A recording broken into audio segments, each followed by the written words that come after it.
ಮಾನ್ಯ ಸಭಾಪತಿಗಳೇ, ಇದನ್ನ ದಯವಿಟ್ಟು ಸದನಕ್ಕೆ ತಿಳಿಸಬೇಕು. ಈಗ ಮಾನ್ಯ ಹೊರಟ್ಟಿ ಅವರ ಹಾಗೂ 2 ಪ್ರಸ್ತಾವಗಳು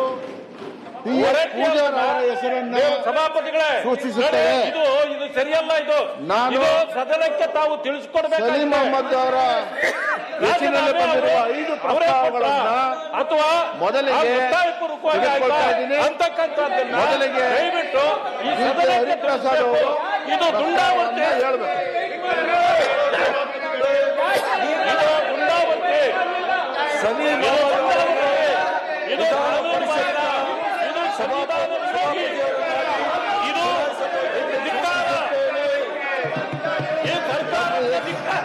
ಯತೀಂದ್ರ ಈ ಸರ್ಕಾರದ ದುಂಡಾವರ್ತಿಗೆ ಧಿಕ್ಕಾರ.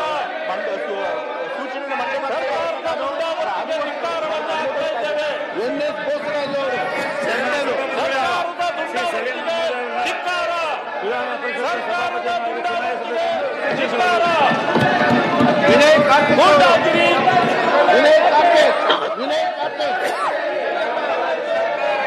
ಒತ್ತಾಯಪೂರ್ವಕವಾಗಿ ಸಹಿ ಮಾಡಲಾಗಿದೆ.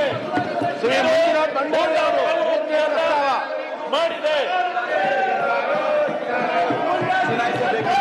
ಧಿಕ್ಕಾರ. ಶ್ರೀ ವಸಂತ್ ಕುಮಾರ್ ಅವರು ಧಿಕ್ಕಾರ. ಧಿಕ್ಕಾರ. ಧಿಕ್ಕಾರ. ಧಿಕ್ಕಾರ. 4ನೇ ಪ್ರಸ್ತಾವ ಧಿಕ್ಕಾರ. ಧಿಕ್ಕಾರ. ವಿನಯ್ ಕಾರ್ತಿಕ್ ಅವರು ಧಿಕ್ಕಾರ. ಧಿಕ್ಕಾರ. ಧಿಕ್ಕಾರ. ಧಿಕ್ಕಾರ.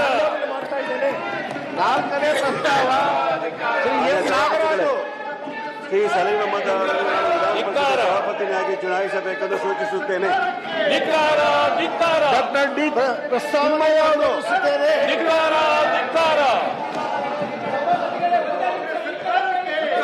5ನೇದು ಶ್ರೀ ಐವಾನ್ ಡಿಸೋಜಾ ಅವರು ವಿಧಾನ ಪರಿಷತ್ತಿನ ಸಭಾಪತಿಯನ್ನಾಗಿ ಚುನಾಯಿಸಬೇಕೆಂದು ಸೂಚಿಸುತ್ತೇನೆ. ಎಫ್.ಎಸ್. ಜಕ್ಕಪ್ಪನವರ್